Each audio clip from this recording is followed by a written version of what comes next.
ഇന്ത്യയിൽ ഇന്ന് നിലനിൽക്കുന്ന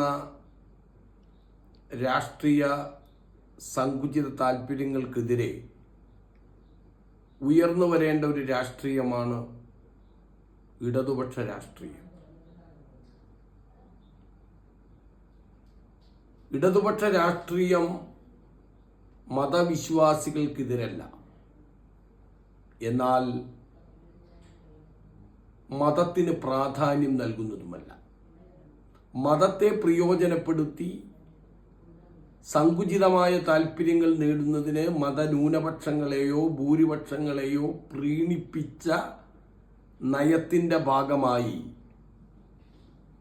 നമ്മുടെ രാജ്യം ഇന്ന് നേരിടുന്ന വെല്ലുവിളികൾക്ക് ശാശ്വത പരിഹാരം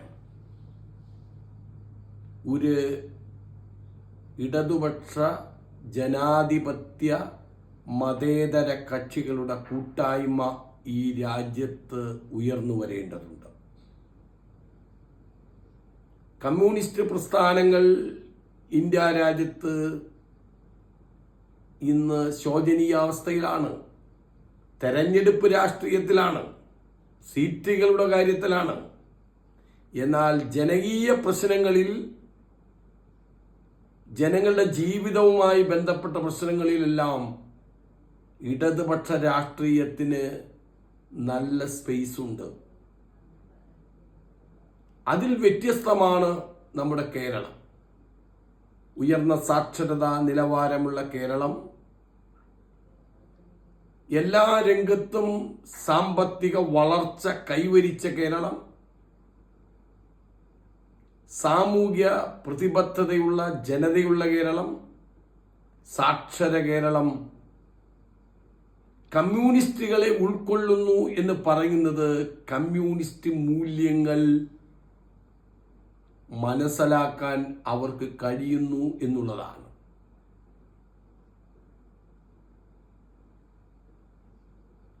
ഒരു കമ്മ്യൂണിസ്റ്റ് ഭരണകൂടം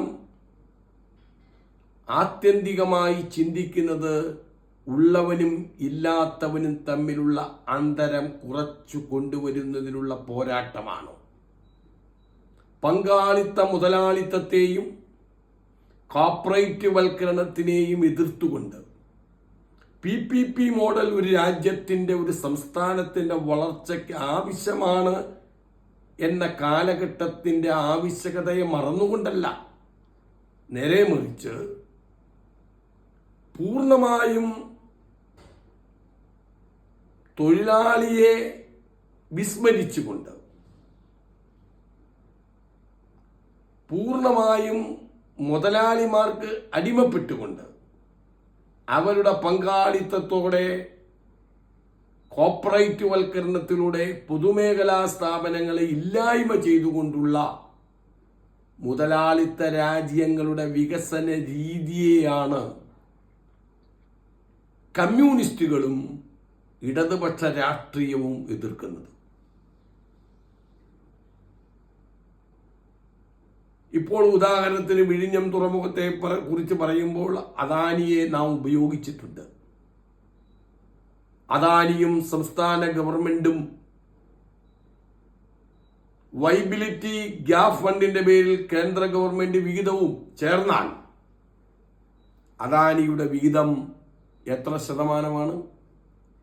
കേവലം 30%. സംസ്ഥാന ഗവൺമെന്റിന്റെ 58% തുകയാണ് ചെലവഴിച്ചത്. വൈബിലിറ്റി ഗ്യാപ് ഫണ്ട് ഇനത്തിൽ കിട്ടുന്ന 817 കോടി രൂപയും സെൻട്രൽ ഗവൺമെന്റിന്റെ, അത് ഗ്രാൻഡായിട്ടാണ് ലഭിക്കേണ്ടത്, പക്ഷേ ലോണായിട്ടാണ് നമുക്ക് ലഭിക്കുന്നത്. അങ്ങനെ നാം ചിന്തിക്കുമ്പോൾ മുതലാളി വേണം, തൊഴിലാളിയെ സംരക്ഷിക്കാൻ മുതലാളി വേണ്ട എന്നൊരു അർത്ഥം കമ്മ്യൂണിസ്റ്റുകൾ ഉന്നയിക്കുന്നില്ല. തൊഴിൽശാലകൾ ഉണ്ടാകണം, മുതലാളിമാർ വേണം. പക്ഷെ മുതലാളിത്ത നയങ്ങളെ താലോലിക്കുന്ന നിലപാടുകൾ, പൂർണ്ണമായും അവരെ ആശ്രയിക്കുന്ന നിലപാടുകൾ രാജ്യത്തിന് അപകടകരമാണ്. അവരുടെ നിയന്ത്രണത്തിൽ ഭരണം വരികയും അവർക്ക് വേണ്ടി ഒരു ഭരണകൂടം പൂർണ്ണമായും ചലിക്കുകയും ചെയ്യുന്നത് ഒരു രാജ്യത്തിന് ആപൽക്കരമാണ്. അതുകൊണ്ടാണ് കേരളത്തിൽ ഇടതുപക്ഷ ജനാധിപത്യ മുന്നണി ഗവൺമെന്റ് സ്വീകരിച്ചിട്ടുള്ള നയങ്ങൾ ജനങ്ങളുടെ ഇടയിൽ വളരെ ഗുണകരമായി മാറുന്നത്. ശ്രീ പിണറായി വിജയൻ മുഖ്യമന്ത്രിയായ കേരളം ഇന്ത്യയിലെ മറ്റ് സംസ്ഥാനങ്ങളിൽ നിന്ന് വളരെ വ്യത്യസ്തമാണ്. ഇന്നും ദരിദ്രന്മാരുടെ എണ്ണത്തിൽ ഇന്ത്യയിലെ പല സ്റ്റേറ്റുകളും വളരെയേറെ മുന്നിലാണ്. അതിദാരിദ്ര്യം തുടച്ചു നീക്കുന്ന ഒരു സംസ്ഥാനമായി കേരളം നവംബർ 1 പ്രഖ്യാപിക്കും എന്ന് പറയുമ്പോൾ കേരളത്തിൻ്റെ സാമൂഹിക വളർച്ചയെ രാഷ്ട്രീയ എതിരാളികൾക്ക് പോലും വിസ്മരിക്കാൻ കഴിയുന്നതല്ല. അതുകൊണ്ടാണ് ഇടതുപക്ഷ ജനാധിപത്യ മുന്നണി ഗവൺമെന്റ് മൂന്നാമതും കേരളത്തിൽ അധികാരത്തിൽ വരുമെന്ന് സർവേകൾ പറയുന്നത്, രാഷ്ട്രീയ നിരീക്ഷകർ പറയുന്നത്. കോൺഗ്രസിനകത്തും പ്രതിപക്ഷ രാഷ്ട്രീയ പ്രസ്ഥാനങ്ങളുടെ ഇടയിലും ഇടതുപക്ഷ ജനാധിപത്യ മുന്നണിക്ക് ഒരു മൂന്നാം ഊഴമുണ്ട് എന്ന് മനസ്സിലാക്കി വളരെ വെമ്പൽ കൊള്ളുന്ന പ്രതിപക്ഷവും BJPയും കേരളത്തിൽ രാഷ്ട്രീയ അസ്ഥിരത ഉണ്ടാക്കുന്നതിനുള്ള ഗൂഢശ്രമങ്ങൾ നടത്തുകയാണ്. അതിനെതിരായി ജാഗ്രതയോടെ നാം പോരാടേണ്ടതുണ്ട്. ഇടതുപക്ഷ മുന്നണി എന്ന് പറഞ്ഞാൽ കമ്മ്യൂണിസ്റ്റുകൾ മാത്രമല്ല, ജനാധിപത്യ രാഷ്ട്രീയ കക്ഷികൾ കൂടി ചേർന്നതാണ്.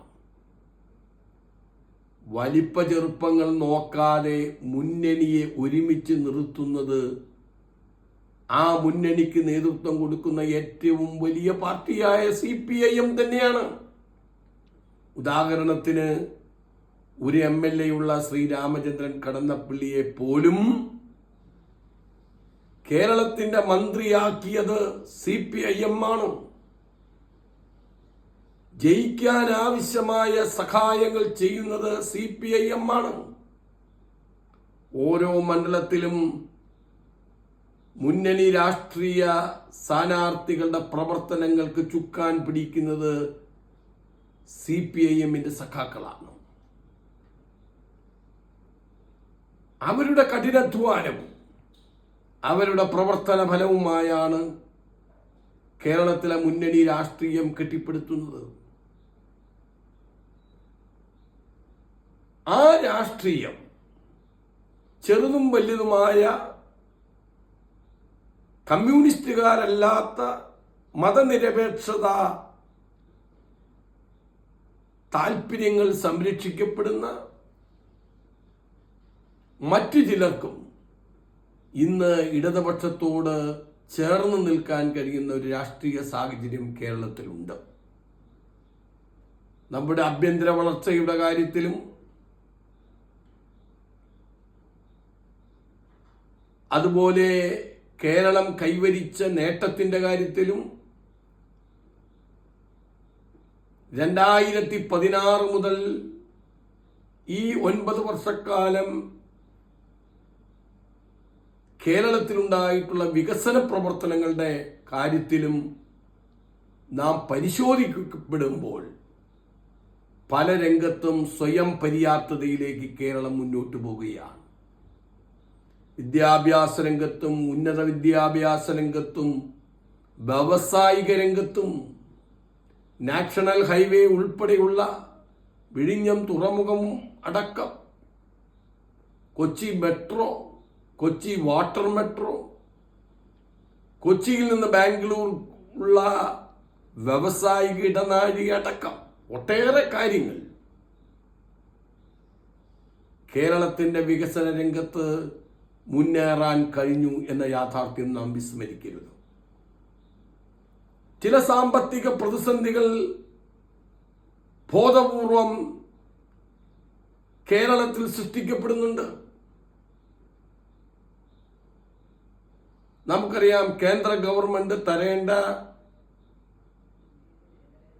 തുകകൾ കേരളത്തിന് അനുവദിക്കേണ്ട പദ്ധതി വിഹിതത്തിൽ വെട്ടിക്കുറവ് വരുത്തി. മറ്റ് സ്റ്റേറ്റുകൾക്ക് നൽകുന്നത് പോലെ കേരളത്തിൽ നൽകുന്നില്ല.